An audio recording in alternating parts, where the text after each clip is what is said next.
I hope you're not too disappointed that I'm wearing clothes. I'm just so fascinated by the attraction of nakedness and nudity.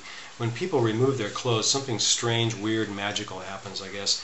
The mind gets kind of screwed in the deal, and it's not always about sex, is it? Just notice how often the naked human body or some exposed part makes it into the news. And I'm not just talking about a cable program or some celebrity titillation. Not even really just talking about the movies. We know that films will always have nudity in body parts because breasts and buttocks always make big bucks. Take a look at this. Here's a BBC News article. When does public nakedness become a crime? Great question. A man stood on a stone column in Trafalgar Square in London without a stitch of clothes on. He just stood there saying it was his expression. Well, of course people complained. My goodness, adults were disgusted and concerned that children might see. In England and Scotland, a person can be jailed for stripping in public, especially if it can be proved the act was intended to cause fear or alarm. Mr. Howell, the guy who stood naked in London, he simply said, "It's the human form. Everyone's the same. It's not like I'm showing off something that no one else has got."